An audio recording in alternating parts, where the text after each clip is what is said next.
thank you, Sky, for those uplifting and very inspiring words. If you have just joined us, you are with Waverley Innovation Forum 2022, and we actually have had the most amazing selection of entrepreneurial speakers today, and we are going to conclude with likewise the amazing Justin Wastnage. We've had a great debate about the pronunciation of that surname, and he's pretty open to a range of... Yeah, like I'll answer to pretty much anything. Yeah, which is just awesome. Yeah. And Vloggy is much easier to say, potentially. Except that people do say Vloggy or Vloggi. Oh dear. So even that's a complication. Yeah, so. Justin, thank you so much for joining us. You've popped all a neighbouring suburb, Randwick. You've popped down to beautiful Bondi icebergs. Thank you. You started your career in 1977. You launched interactive digital TV pioneer Static 2358, later known as Play Jam. Is that right? 1997, not 77. Okay, 1997. Oh, you wouldn't even be born then. Sorry but about no, that. I didn't launch it. I was one of the most junior employees there, straight after university. And that was all in Silicon Valley? No, it was in London, but we had to do, it was a digital television startup. It was basically inventing press the red button and get a menu, or press the yellow button and get a recipe. Yes. This was brand new stuff, right? And to get investors, we had to decamp to Silicon Valley, to Mountain View, California. Yeah. Meanwhile, our director was in New York, and I think we'd purchased 7 minutes of satellite time, right?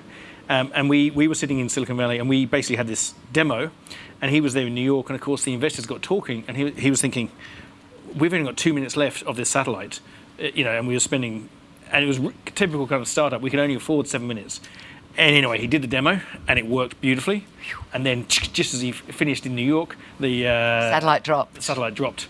Because as a startup, you do everything on a shoestring, and I guess that was my first experience of that, and it's all really exciting, as a young guy. Did it work? It did work, and then they eventually sold the company. They got contracts with News Corp. Yeah. They eventually sold the company. I went to work for Microsoft. Yep. So you coined the term video blog? Yeah, so that was quite a few years later. So 2004. 2004, yeah. So basically, I was working for a publishing company, and I was dabbling with video on the side. Like I had a sort of freelance video business. I was entering short film competitions and winning one.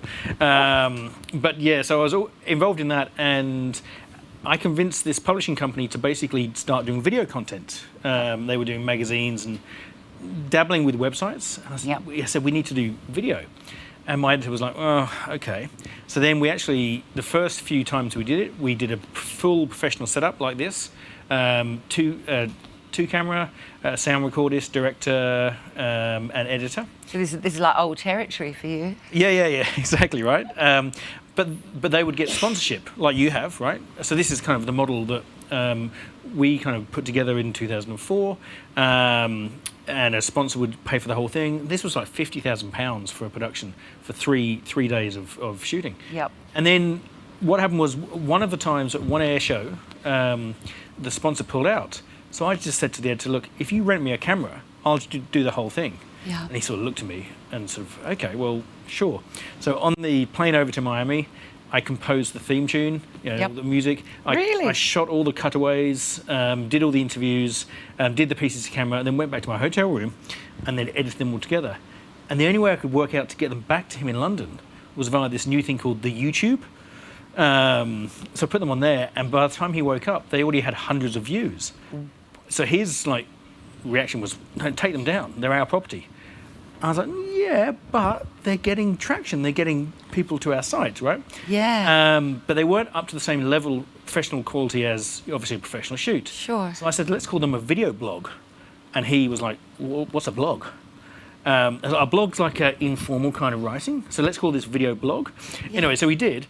And if you trace back, I don't think there's another mention previous to a video blog. That's a great story. Yeah. That was fantastic. I was living that. That was good. So Vloggy is the world's first collaborative video platform.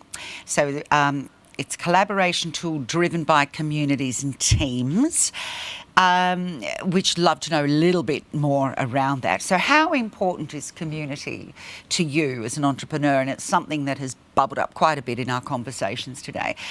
Because, I mean, it can be a lonely road. You just spoke about the music, the editing, the videoing, everything, doing things on your own previously. Everyone does it by themselves now. True, yeah. So your view of community in being a tech entrepreneur? Yeah, look, I mean, at the beginning of this journey, when it went from idea phase, and the idea phase was basically how can we allow either organisations or communities or anybody to access mobile phone footage and stitch it together for their own purposes. And we tackled it kind of two different ways, and we used to have an app. But then once we settled on this business model, we moved to Fish Burners, which is in the city. And that really has a strong sense of community. It's all kind of early stage startups helping each other out. I mean, the big guys like Google and Amazon, they come and give seminars and stuff, which is obviously designed to get you to buy their products.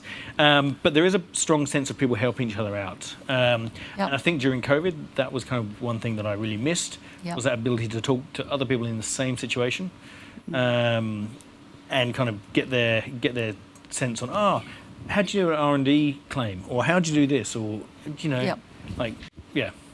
Interesting you say that, because during COVID, so many of us mere mortals suddenly learnt how to do videos. Suddenly we were forced to get onto Zooms and things we'd never touched before.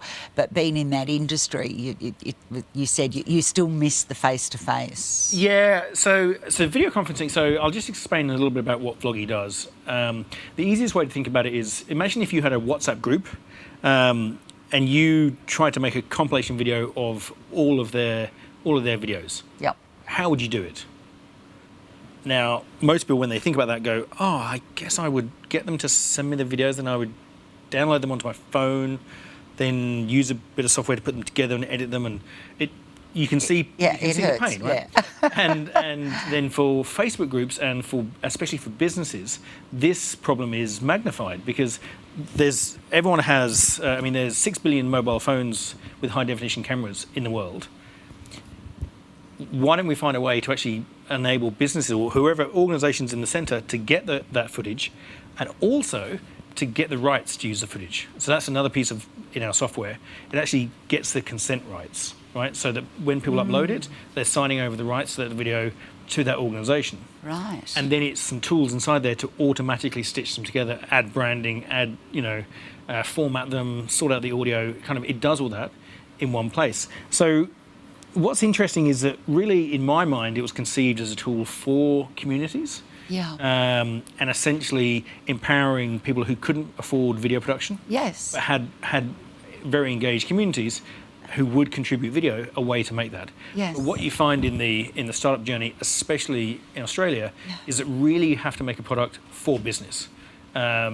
Investors aren't interested in anything that doesn't make lots of money. Obviously, that's why they're investors, right?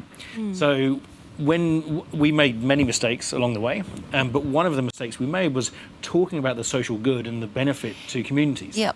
And now we very much just say it's just purely a tool for business to make money. Okay, so the social good was actually a deterrent. There are social impact investors, definitely. Yes. And and we actually have a lot of charities using us. We have a lot. So just this week, a big project in the UK, the National Autistic Children's Charity, has been using us for a large thing. Here in Australia, we have disability charities. We have Eastern Suburbs Mums, which is but also the Facebook group for this. We have lots of community groups using us. Got it. But still, the bigger money comes from business. Yeah, which is also good, because the bigger money obviously kickstarts it, gives you the platform, and then you can make it available in different ways and get it out there. And when you were describing Vloggy, I was thinking of small groups, whether it's footage from a wedding or just actual personal use. Funnily enough, we actually have lots of weddings and lots of 40th birthdays, 50th birthdays. Yes, because everyone's doing this. Yeah, and people using us receptions, and they put QR codes on tables and receptions, and then gather everyone's footage. Oh, that's so great. And do you know what? Some of these weddings, they pay up to $1,000 Yeah. to use it, so they're quite lucrative. Yeah. But they only use it once. Whereas what we're trying to do is get into organisations who need to use this across multiple. Like we're talking to a supermarket chain that wants to use this across 1,000 locations. Yeah. And have multiple licenses for every location. Yeah. That's where you start to make money, and that's when investors are interested. Yes, and that's on the horizon. Yeah, fingers crossed. We're in talks. We're in sort of serious talks Yes. with that supermarket. Oh, that's So- very exciting. Your Vloggy will be coming to your local supermarket soon. Except that you won't know it's us. So it's Yes, all, it'll be branded. The other thing about our platform is that we're just a bit of software in the middle that nobody really knows who we are. We just make stuff happen in the middle. Make everyone look good. Yeah. Like that. Did Vloggy experience growth during COVID? And I imagine it would have also been a vehicle to get insight into, all of the countries and places over the world as people, that people couldn't get to. It's like we saw those, to me, TikTok and so forth, seeing people singing from balconies in Italy and so forth. It was, the community was all on your phone, wasn't it? So how did Vloggy go during COVID? Oh, completely awful. Completely awful. Really? Our whole go-to-market strategy was based around the tourism industry. So the single biggest need, and coupled with source of footage, was the tourism industry. So the tourism industry needs stuff to be shot on location, so they can't use stock image, right? They can't use stock video. So they had the single biggest need, and then they also had a huge army of travellers who would be willing to share. We actually had a pilot ready to go with Waverley Council. The local neighbourhood videos shot by people who owned stores or who shopped in all the 5 little villages in Waverley. That was an example of pilots all ready to go, and we had this whole go-to-market strategy planned. Yep. And then there was no tourism industry. No. So when COVID hit, I started an MBA at the same time. I was a non-resident research fellow for the University of Sydney, and they kind of suddenly wanted 3 or 4 more research papers written, and suddenly the kids at home homeschooling and trying to work out how do we save this. And we basically had to completely re-engineer the tool, re-architect it and change it technically, but also our marketing basically had to go to who needs to collect videos from lots of people. And thankfully, Jack's Tyres and Auto, the tyre chain, they found us fairly early on, and they were our first sort of in the new launch, kind of middle of sort of late 2020. They actually used our new platform to collect videos from their sort of customers. And then we realised, okay, so this is kind of where we're going, in that direction. So we then had to completely reorient the marketing. So you pivoted. Yeah, we definitely pivoted. And then actually we also noticed, we were chatting before we came on air about political advocacy. And we suddenly noticed quite a lot of political campaigns using us to get voter engagement. Not really in Australia, but in Canada, in the US. Really? In the UK. I mean, again, these countries are further ahead, Yes, in what they adopt as the norm. Yeah. And can you see that coming here now? I mean, if it starts there... We were, in actual fact, we were supposed to be being used by the outgoing MP for this area, Dave Sharma, who actually gave us some advice early on. He's a great guy, and his campaign was going to use us locally. Yep. He had 1,000 things going on, as you can imagine. We didn't quite get there. Yes. And we were also supposed to be used by the incoming government, so the Labour Party. We're going to do national campaigns using us. Yes. Again, we started talking to them in February. We probably should have been talking a bit earlier. Really earlier. But it's only like that we're coming out of the COVID cocoon. It only feels like it's really happened since January or February in a lot of ways. Yeah, exactly. So, so we definitely had interest from political groups here. Yeah. But we're working with a Democrat-aligned group in the US, the new Progressive Party in Canada, and the Conservatives in the UK. So we're kind of mixed. So really, the platform is it can be curated to the needs to a degree of a brand or an outcome. There seems to be a lot of flexibility in the range of organisations that can use it. Exactly, and look, another mistake we've made is whenever we go down one path of only focusing on this industry, 6 other use cases come up and pop up, and like the weddings and stuff. Like, we haven't chased that, but people. 20 people this week are using us for weddings. I think that's a really good thing to bring up, because there are only so many hours in the day, and where do you put your energy, and where do you, as a successful entrepreneur, how do you decide which pathway to follow and at what time? Because you can't be everywhere at once. Look, I'm shocking at this. I'm very good at kind of admitting my failures. Well, that's very English, you see. Yeah, probably is. But yes, I don't prioritise well enough. Really, you should go down and say, okay, which are the most lucrative? And this is why, what I was saying earlier, actually, we do now have these opportunities for very large companies to use us for, like, we have MYOB using us, for example. Yes. They're a large company using us, and that we should prioritise those. But still, the community stuff and actually giving people a tool that they love for their wedding or for their 50th birthday. So cool. Makes you feel happy, right? You look at it and you feel, oh, that's great. And then, obviously, the money is in the big business. Yeah. So that's where you should prioritise. Yes. Well, as you say, if it makes you happy, and being happy and authentic is, something that everyone's spoken about, keeps you in the game, I suppose, if you still get joy from what you're doing. Yeah, that's true. And with enough money, with capital, which we haven't touched on, we've only got a minute left. We could tackle some of those. So, like the weddings or the greetings videos, we could tackle those and go for a consumer market at massive scale. Yeah. That requires capital, and that's really hard to raise in Australia. Yeah. Alistair before was saying, once you've done a business once, the second time, it's easier to raise money.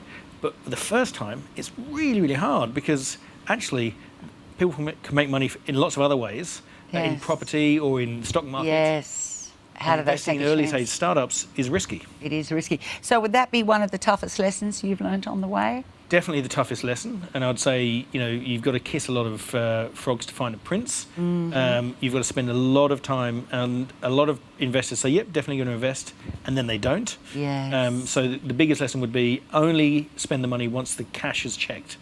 The check is cashed. Yes. And how do you keep your hopes up? Like, when you think an investor is vibed and things are looking good, and then that changes. How do you keep coming back? How do you not get despondent? I guess it's look.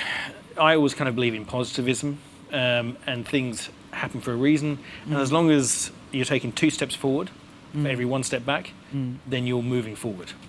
And that's kind of my mindset. Yep. It's just the circle of life, really, isn't it? That's not a circle, but anyway, no, that's the circle. I don't mean that. Oh, thank you. One-sided shape. That's good. Okay, we have a question from Jess. Do you have many competitors, and how do you manage this? When we first had this idea, kind of 3 years ago, we didn't have any competitors. And in fact, even explaining the concept to people, they were just like, I don't really get it. Unfortunately now, so during COVID, actually some guys left Google, and then some guys left Typeform, so in the US.